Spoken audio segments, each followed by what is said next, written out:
Dünyanın en havalı YouTube kanalı Sabiha Gökçen'e hoş geldiniz. Evet, Covid önlemleri kapsamında neler oluyor, neler bitiyor, havaalanlarında durumlar nasıl gibi soru işaretleriniz varsa kafanızda onları cevaplamak için bugün size harika bir video hazırladım. Peki bu soruların cevaplarını ben mi vereceğim? Yok artık. Ben nereden bileyim? Ben sadece biniyorum, uçağa gidiyorum ama burada neler oluyor, neler bitiyor, ne tür önlemler oluyor? Hepsinin cevabını tabii ki Göksu Güney Beyefendi'den alacağız. Göksu Bey merhaba. Merhabalar, hoş geldiniz. Hoş bulduk. Nasıl keyifler? Sağ olun, sizler nasılsınız? Çok şükür iyiyiz. Ama şeyi merak ediyorum, biz nasıl bu hale geldik ya? Ya neler oldu bize? Böyle bütün dünya böyle bir film setine döndük ya. Evet, her şey çok hızlı gelişti. Değil mi? Bizler için de her şey çok hızlı gelişti. Çok güzel bir yıla başlamıştık. Ocak, Şubat aylarımız beklentilerimizin çok üstünde geçmişti. Ama bir anda Mart ayına geldiğimizde birkaç gün içinde bütün dünya bizler için de değişti. Buraya gelirken yolculuk öncesi ve esnasında ve sırasında hani havadayken de hala aynı disiplinde olmam gerekiyor muhtemelen. Neler yapmam gerekiyor benim? Şimdi aslında yapmanız gereken şeyler sosyal hayatınızda yaptığınız şeylerden farklı şeyler değil.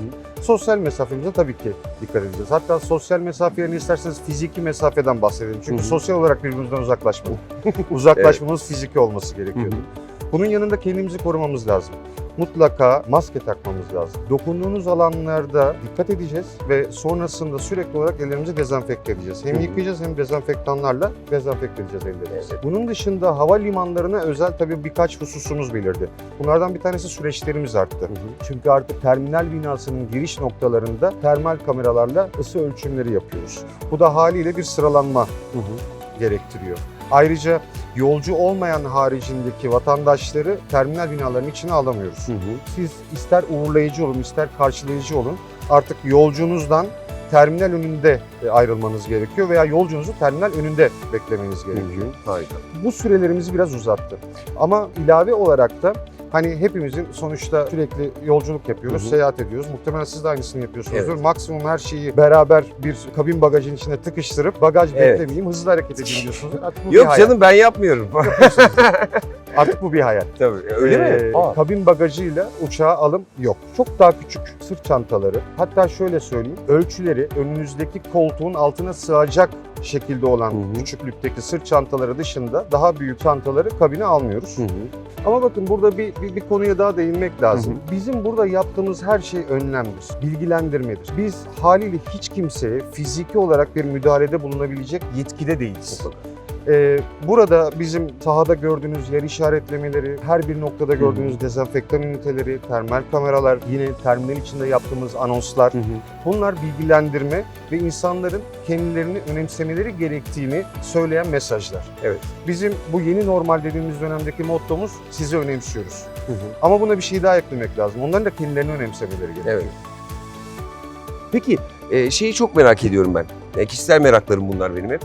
Yurt dışına giden veya yurt dışından gelen yolcular için neler oluyor? Yani yurt dışından geliyor yolcularımız, artık onlar da açıldı.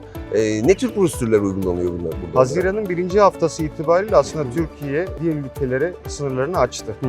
Zaten bu sayede turizm başladı. Evet. Haziran itibariyle. Biz Türkiye girişlerinde hudut sağlık birimleri tarafından kontroller yapıyoruz. Hudut sağlık birimleri her gelen uçağın yolcusunu termal kameralardan geçiriyor. Ayrıca hepsi birer form dolduruyor. Bu formlar ileride oluşabilecek bir pozitif vakada o uçaktaki işte yanında, sağında, solunda vesaire oturan yolcunun o filyasyon süreci içinde bulunmasını sağlıyor. Giden yolcularda ise bizim ülkemizin diğer ülkelerle anlaşmalarına, mütekabiliyete göre bir takım süreçleri var. Örneğin bazı ülkeler kendi ülkelerine uçuş yapılmadan son 48 saat içinde negatif çıkmış bir PCR test raporu istiyor. Eğer bu raporu alıyorsanız bu raporu uçağa binmeden görevlilere beyan ederek uçağa binebilir ve seyahatinizi gerçekleştirebilirsiniz.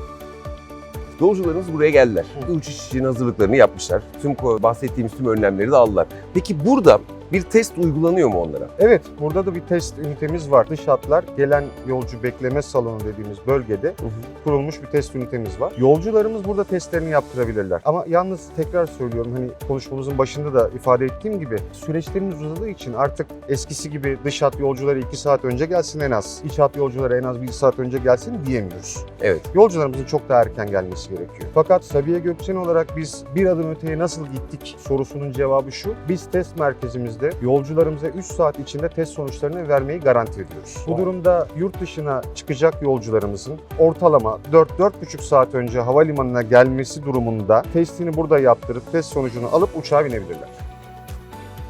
Çok teşekkür ederiz. Ben teşekkür ederim. Harika bilgiler ama bununla sınırlı değildir. Eminim ki siz de bu videoyu izlerken aklınıza bir sürü soru işareti takılmıştır. Keşke şunu da sorsaydı, ya ben yarın yola çıkacağım, şunu da öğrenmek istiyordum dediğiniz sorular olabilir. Ama bugünlük bu kadar. Belki sonraki videolarda sizin de sorularınızın cevaplarına ulaşırız. Hepinize hoşça kalın, hayırlı yolculuklar, sağlıklı günler.